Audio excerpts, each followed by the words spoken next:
In this lecture, we will discuss some basic numericals on third equation of motion. Third equation of motion किंवा second equation of motion किंवा first equation of motion, that is first, second, third. First equation V is equal to U plus AT. Second, S is equal to UT plus half AT square. Third, V square is equal to U square plus 2AS. हे तीन equation ज्यावेळेस आपण use करणार numerical solve करण्यासाठी तेव्हा कोणत्या गोष्टीकडे लक्ष द्यायचं हे आपण या लेक्चरमध्ये थोडंसं डिस्कस करणार आहोत बिफोर सॉल्विंग प्रॉब्लेम्स. तर पहा, important points regarding equation of motion. पहिला काय असेल, if body starts from rest. If body starts from rest, मग बॉडी काय असेल? बॉडी म्हणजेच कार, बॉडी म्हणजेच एनी व्हेकल, बाईक, और बॉडी म्हणजेच ट्रेन. जी कोणती व्हेकल असेल ती. ज्यावेळेस प्रॉब्लेम मध्ये असं लिहिलेलं असेल बॉडी स्टार्ट्स और कार स्टार्ट्स फ्रॉम रेस्ट, याचा अर्थ काय असेल? ही बॉडी आहे, तिचा इनिशियल स्पीड म्हणजे वेलोसिटी काहीतरी असेल, that is you. But body starts from rest म्हणजे ती बॉडी रेस्टला आहे, ती बॉडी मोशन मध्ये नाहीये at initial stage. Initially body is at rest म्हणजे ज्यावेळेस ही बॉडी ॲक्सेलरेट होईल, ती बॉडी मोशन मध्ये येईल, त्यावेळेस त्या बॉडीला काहीतरी स्पीड भेटेल, काहीतरी स्पीड ती बॉडी गेन करेल. बट ॲट रेस्ट म्हणजे काय असेल? बॉडी स्टार्ट्स फ्रॉम रेस्ट म्हणजे initial velocity of this body काय असेल? U is equal to 0. असं प्रॉब्लेम मध्ये न्यूमेरिकल्स मध्ये कुठेही असं लिहिलेलं तुम्हाला दिसणार नाही. तिथे असं लिहिलेलं दिसेल बॉडी स्टार्ट्स फ्रॉम रेस्ट. त्यावेळेस तुम्हाला समजून घ्यायचं आहे की त्या बॉडीचा speed, that is initial speed और इनिशियल वेलोसिटी इज 0. ती 0 आपल्याला कन्सिडर करायची आहे, हे तुमच्या लक्षात आलं पाहिजे. हा आहे पहिला महत्वाचा point. Second, if body comes to rest, opposite to first. If body म्हणजेच कार कम्स टू रेस्ट. पहा, एखादी बॉडी मोशन मध्ये आहे, त्या बॉडीला ब्रेक अप्लाय केल्यानंतर ती बॉडी काय होणार आहे? Will come at rest after some time. काही वेळेनंतर ती बॉडी ब्रेक अप्लाय केल्यामुळे रेस्ट ला जाणार आहे. मग याचा अर्थ काय असेल? So final velocity of body काय असेल? V is equal to 0. कारण ही बॉडी इनिशियली काहीतरी इनिशियल वेलोसिटी पजेस करत होती, त्यानंतर काही वेळेनंतर ती बॉडी स्टॉप झाली because of braking. Brake apply केल्यामुळे ती बॉडी स्टॉप झाली. तर इथे काहीतरी स्पीड असेल, पण इथला स्पीड आपल्याला माहित असेल आणि तो असेल 0. इफ बॉडी और car comes to a rest, याचा अर्थ काय असेल? Final velocity of car is 0, final velocity of body is 0. हे असं प्रॉब्लेम मध्ये लिहिलेलं नसेल, ते तुम्हाला या लॉजिकनुसार त्याचा आन्सर भेटेल. तर तिथं आपण काय करणार? Final velocity of that body V is equal to 0 असं कन्सिडर करणार. Third point, if a body moves with uniform velocity. If body moves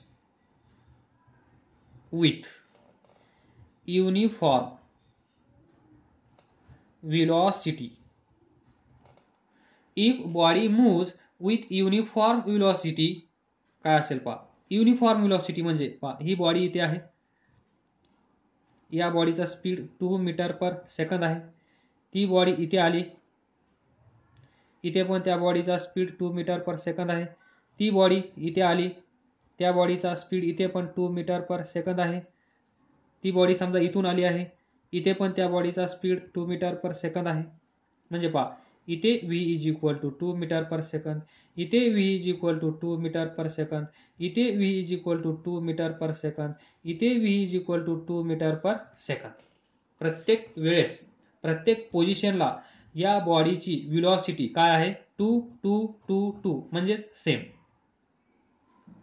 तर पहा, तर या केसचा विचार करा, या केसला म्हणा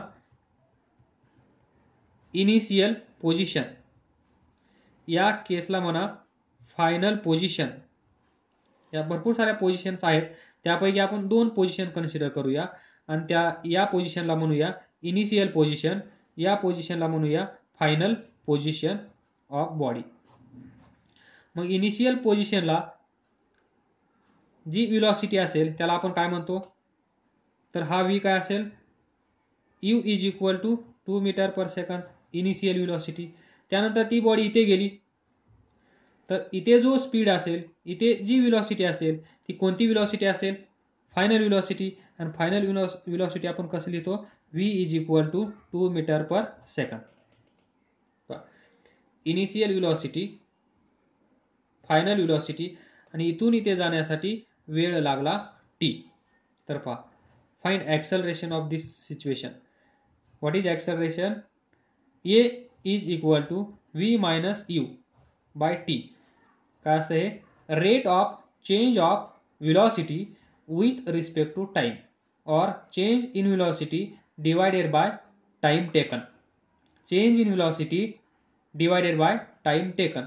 तर पहा, v म्हणजे फायनल व्हेलॉसिटी किती आहे, 2. u म्हणजे इनिशियल व्हेलॉसिटी किती आहे, 2 मायनस 2. टाइम टेकन t काहीतरी असेल समजा.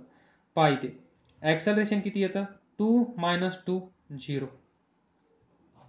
म्हणजे if body moves with uniform velocity, कितीही पोझिशन तुम्ही कन्सिडर करा आणि त्या प्रत्येक पोझिशनला त्या बॉडीची व्हेलॉसिटी तुम्ही मेजर करा, ती जर प्रत्येक पोझिशनला सेम असेल तर त्या बॉडीचं ॲक्सेलरेशन काय असेल, 0. म्हणजेच if a body moves with uniform velocity its acceleration is always 0. हे आपण मागच्या लेक्चरमध्ये पण डिस्कस केलं आहे. But here we are discussing some important points which will help us to solve the problems. Now we will solve 1 or 2 problems on third equation of motion.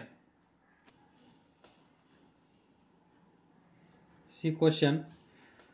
A scooter moving at speed 10 meter per second is stopped by applying brake, which produce uniform acceleration minus 0.5 meter per second square.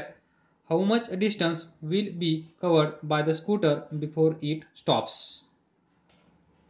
Question काय सांगत आहे, एक scooter आहे, त्या स्कूटरचा speed किती आहे, 10 metre per second सुरुवातीला. त्यानंतर अचानक पुढे कोणीतरी आला असेल म्हणून त्या स्कूटरचा ब्रेक अप्लाय केला गेला आणि ब्रेक अप्लाय केल्यानंतर कोणतं ॲक्सेलरेशन असतं, रिटार्डेशन म्हणजेच निगेटिव्ह ॲक्सेलरेशन.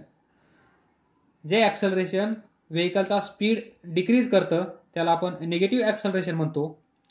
जे ॲक्सेलरेशन व्हेकलचा स्पीड इन्क्रीज करतं त्याला पॉझिटिव्ह ॲक्सेलरेशन आपण म्हणतो. इथे ब्रेक अप्लाय केलं गेलं आहे, ब्रेक अप्लाय केलं आहे याचा अर्थ काय असेल, स्पीड डिक्रीज होत आहे. स्पीड डिक्रीज म्हणजे negative acceleration, that is given uniform acceleration of minus 0.5 metre per second square. तरी पण आपण हा अनुभव घेतला असेल, आपण स्पीडमध्ये असतो, अचानक पुढे कोणीतरी येतं आणि आपण अचानक ब्रेक अप्लाय करतो, पण आपण अचानक ब्रेक अप्लाय केल्यानंतरही आपण आपली बाईक त्या जागेवर थांबवू शकत नाहीये, तर काही डिस्टन्सने ती बाईक पुढे जाते आणि मग थांबते. तर ते डिस्टन्स किती असेल? How much distance will be covered by the scooter before it stops. म्हणजे ब्रेक अप्लाय केल्यानंतर ती व्हेकल किंवा ती स्कूटर किती पुढे गेली असेल आणि मग ती थांबली असेल. Now we will solve. Given scooter moving at speed, म्हणजेच कोणता स्पीड असेल हा? Initial. u is equal to 10 metre per second. Is stop by applying brakes. Brake apply करून ती स्कूटर थांबवली आहे. ती स्कूटर थांबवली आहे म्हणजे फायनल व्हेलॉसिटी त्या स्कूटरची किती असली पाहिजे? फायनल व्हेलॉसिटी v किती असली पाहिजे? 0. कारण इट स्टॉप्स. स्कूटर स्टॉप झाली आहे, मग तिच्याकडे किती स्पीड असेल? 0. This is initial, this is final. आणि या स्पीड पासून हा स्पीड गेन करण्यासाठी त्या स्कूटरला किती ॲक्सेलरेशन लागत आहे? स्पीड डिक्रीज होत आहे, म्हणजे ॲक्सेलरेशन जे इथे असेल या प्रोसेसमध्ये ते कसं असेल? Negative. 0.5 metre per second square हे दिलं आहे. म्हणजे ही स्कूटर हे तुम्ही छोटे झाले